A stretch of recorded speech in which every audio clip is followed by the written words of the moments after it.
title of the question is it possible to go to the state of presence directly?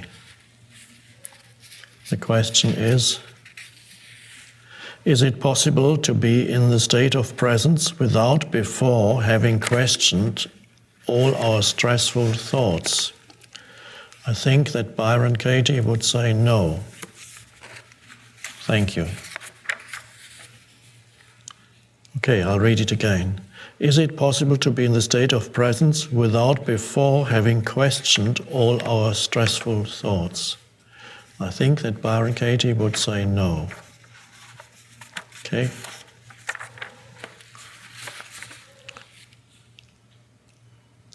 For those of you who don't know Byron Katie's teaching, it's about questioning your stressful thoughts so that you don't believe in every thought that comes into your head anymore.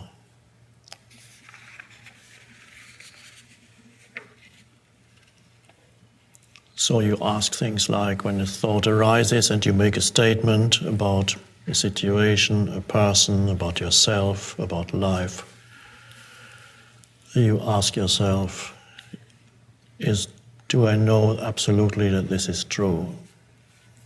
For example. And other questions with which you address that thought. Now, the questioner says, can one be in a state of presence without before having questioned all our stressful thoughts? Well, the questioning of your stressful thoughts implies that there is already an awareness that's arising. Without an awareness of your thoughts, you can't even question your thoughts, because you would be your thoughts. So you wouldn't be able to step outside the thought. Consciousness would not be able to, at least partially, step outside the thought and from there look at the thought and question whether this is absolutely true or whether this is just one of many possible perspectives. So the questioning of your thoughts is inseparable from the arising of presence, although not for everybody in whom presence arises. It applies that they question their thoughts. The disidentification can happen in various ways. But the arising of presence always implies a disidentification from thinking. Questioning your thoughts is a way in which that happens, one particular way in which that happens. So you cannot question all your thoughts and then enter the state of presence, as the questioner implies. It's a simultaneous process. As you question your thoughts again and again as they arise, especially stressful thoughts means thoughts that cause you upset or suffering, then you begin to disidentify, and with the disidentification, presence or awareness grows. And when it's grown enough, thought loses its power to make you unhappy, loses its power to bring about a state of stress inside you, to make you suffer, basically. So as awareness arises, awareness grows, the power of thinking to make you unhappy and to distort your experience of reality diminishes. And that's the transitional stage. And then you come to a stage where stressful thoughts don't even arise anymore.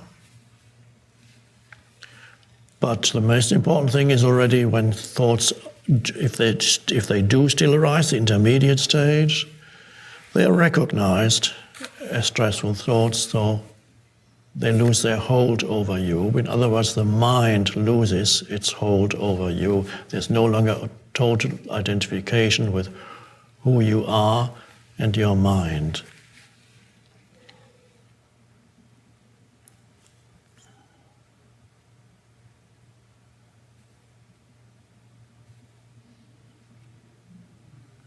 And then in the awakened stage, stressful thoughts don't arise anymore.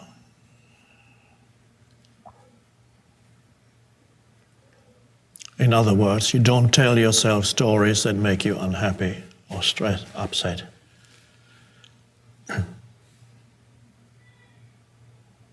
And to a large extent, you can let things be.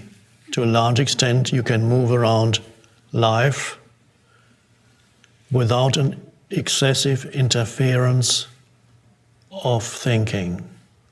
You can approach situations and people and let them be, even interact without judgments. That's an enormous sense of freedom that comes in.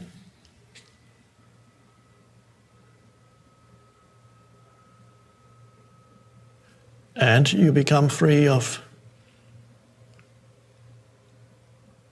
external conditions. The external conditions no longer have power over you. You no longer give them that power. You only give them that power through your involvement in them, and the involvement in them happens through judgment and reactivity, which are unconscious. It's a wonderful thing when you don't need to judge people anymore. You'll just let them be. And one thing you notice then with people who are conscious in an awakened state, you don't hear them commenting negatively about anybody. It's not ultimately true. Any negative comment just strengthens the ego.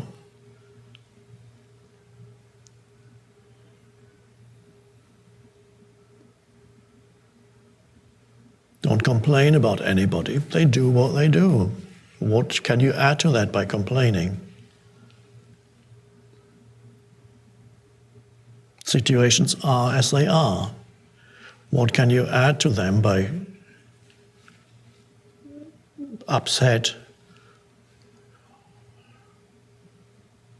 should, shouldn't, all those mind structures? He should have, he should not have.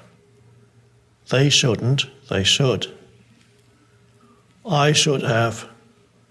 Why didn't I? Why didn't he?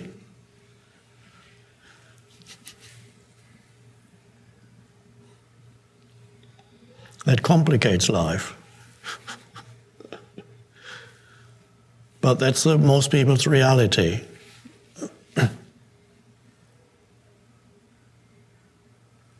So, with the awakened state, you become very simple and just very clear.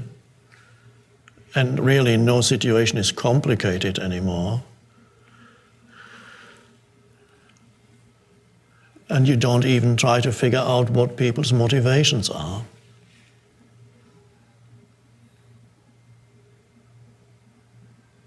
They do what they do.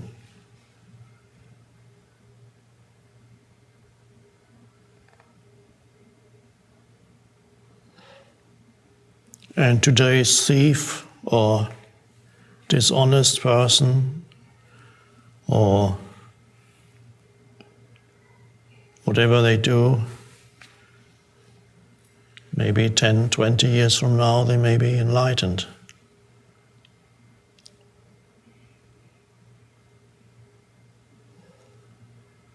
So when you call a thief, then you've fixed him in your mind. You've created a conceptual reality for that person and stuck it on his head. But you cannot stick a conceptual reality on somebody's head without sticking an equivalent one on your head.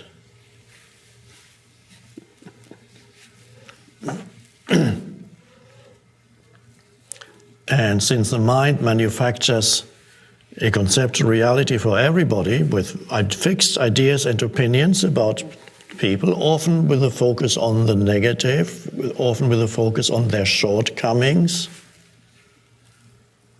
So you get trapped in prisons. You have a prison for everybody, a conceptual prison, not realizing that the more conceptual prisons you create for everybody else, the more you yourself get trapped in your own conceptual prison.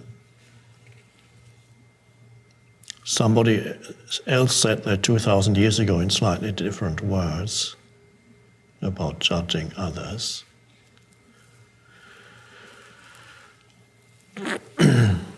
But it's so prevalent, that mind pattern.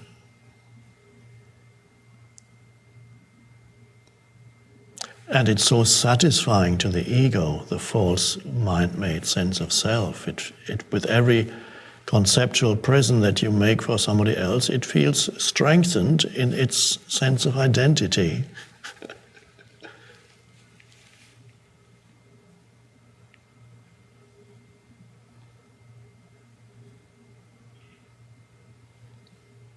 The more you judge, the stronger the ego feels, because you have the authority. You are then the authority figure that judges. You are morally superior to every person that you judge and to any situation that you judge.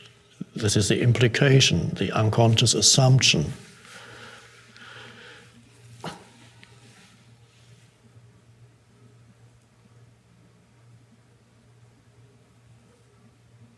And imagine then millions of humans living in that way, forming a nation, or forming a religion, or any entity, collective entity.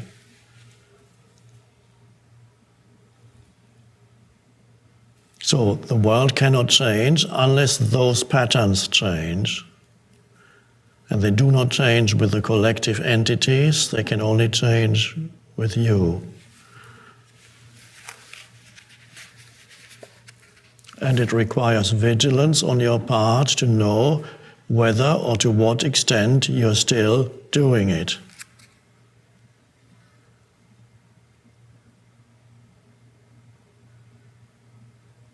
As a spiritual practice, you could say, next time I complain about somebody or say anything negative, I'll notice it. Let's see if I can catch myself. And when you do, you don't need to beat yourself up. It's a success, it's not a failure. To catch yourself in a negative conditioned thought, to notice it, is you don't say, oh, you see, I'm doing it again, how dreadful. No, it's a great success to catch a thought, and then, oh wow, there it goes again. You don't even need to say go away. It's enough to see it, and then it loses its power over you.